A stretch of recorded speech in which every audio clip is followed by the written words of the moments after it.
எங்களுடைய மன்னார் மாவட்டத்தில் மேற்கொள்ளப்படுகின்ற அழிவுகளை ஏற்படுத்தின திட்டங்களை பற்றி இந்த வேளையில் உங்களோடு பகிர்ந்து கொள்ள விரும்புகின்றேன். முதலாவது காற்றாலை மின் உற்பத்தி திட்டங்கள் என்பது மக்களுக்கு நல்லதாக அமைந்தாலும் அது அமைக்கப்படுகின்ற இடம் மிகப்பெரிய பாதிப்புகளை ஏற்படுத்தக்கூடியதாக இருப்பது என்பதை இந்த இடத்துல நான் தெளிவுபடுத்தி கொண்டு, இந்த திட்டங்களை இலங்கை மின்சார சபையினுடைய ஆலோசனையினோடு இந்தியாவினுடைய அதானி நிறுவனமும் அத்தோடு இலங்கையைச் சேர்ந்த 3 நிறுவனங்கள், ஒன்று வின்போஸ் நிறுவனம், அடுத்ததாக கேலிஸ் நிறுவனம், அடுத்ததாக சீலெக்ஸ் ரினியூவபிள் எனர்ஜி நிறுவனமும் இணைந்து இந்த திட்டங்களை மன்னார் மாவட்டத்தில் செய்து கொண்டிருக்கிற இந்த வேளையில் அனைத்து திட்டங்களும் எங்களுடைய மன்னார் மக்களுடைய இருப்பு நிலையை கேள்விக்குறியாக்கி கொண்டிருப்பதோடு வருங்கால சந்ததிக்கு வாழ்விடங்கள் இல்லாத ஒரு நிலை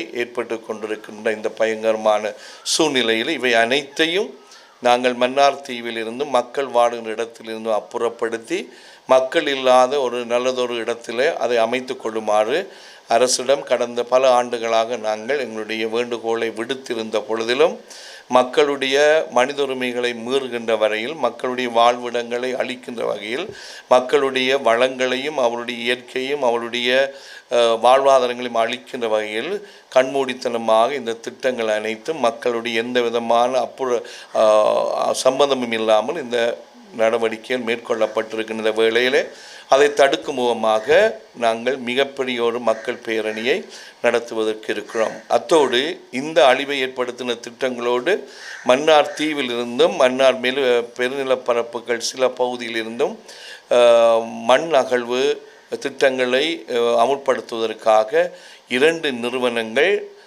பல்வேறு முயற்சிகளை எங்கள் மன்னார் மண்ணில் செய்து கொண்டிருக்கிறார்கள். பலரை தங்களுடைய பணத்தினால் வாங்கியிருக்கிறார்கள்.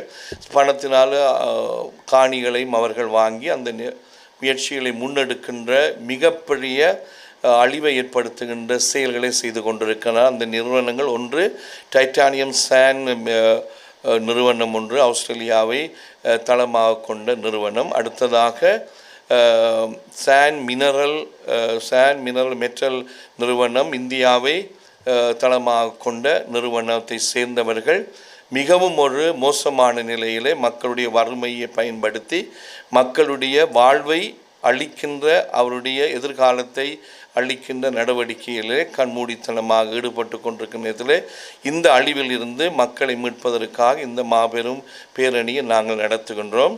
எந்த விதத்திலும் மண் அகழ்வு என்பது இந்த இடத்தில் அனுமதிக்கப்பட முடியாத ஒன்று. ஆனால் காற்றாலை மின் உற்பத்தி என்பது மக்கள் வாழாத, மக்களுக்கு வாழ பொருந்தாத இடங்கள், காற்று நன்றாக வீசுகின்ற இடங்கள் இருக்கின்ற, அதை பற்றி நாங்கள் ஏற்கனவே எங்களுடைய அரசுடன் பேசியிருக்கிறோம். அந்த இடங்களிலே இந்த திட்டங்களை கொண்டு செல்லுமாறு அன்புடன் கேட்டுக்கொண்டிருக்கிறோம். இந்த நாட்களிலே அதை செய்யுமாறு இந்த பேரணியின் வழியாக வற்புறுத்தவும் இந்த பேரணியை நாங்கள் பயன்படுத்துகிறோம். இந்த பேரணியானது நாளை புதன்கிழமை காலை 9 மணிக்கு விளையாட்டரங்கில் எல்லா மக்களும் ஒன்று கூடி அங்கிருந்து 9:30 மணிக்கு மன்னார் நகரத்தை அடைந்து அங்கே சில நிமிடங்கள் எங்களுடைய எதிர்ப்புகளை தெரிவித்த பின் எங்களுடைய மதிப்புக்குரிய ஜனாதிபதிக்கு மக்களுடைய வேண்டுதல் அடங்கிய மகஜர் ஒன்று கொடுக்கப்படவிருக்கின்றது. ஆகவே இந்த மாபெரும் ஒரு புனிதமான நோக்கத்திற்கான பேரணியிலே மன்னார் வாழ் எல்லா மக்களும் சமயங்களை மறந்து, மொழிகளை மறந்து, பிரதேசவாதங்களை மறந்து இதில் இணைந்து எங்களுடைய எதிர்காலத்தை எங்களுடைய பிள்ளைகளுக்கு ஆரோக்கியமான எதிர்காலமாக கொடுக்க எங்களோடு ஒன்றிணையுமாறு அன்போடு உங்களை கேட்டு நிற்கின்றேன். செய்திகளை உடனுக்குடன் தெரிந்து கொள்ள உடனே சப்ஸ்கிரைப் பண்ணுங்க.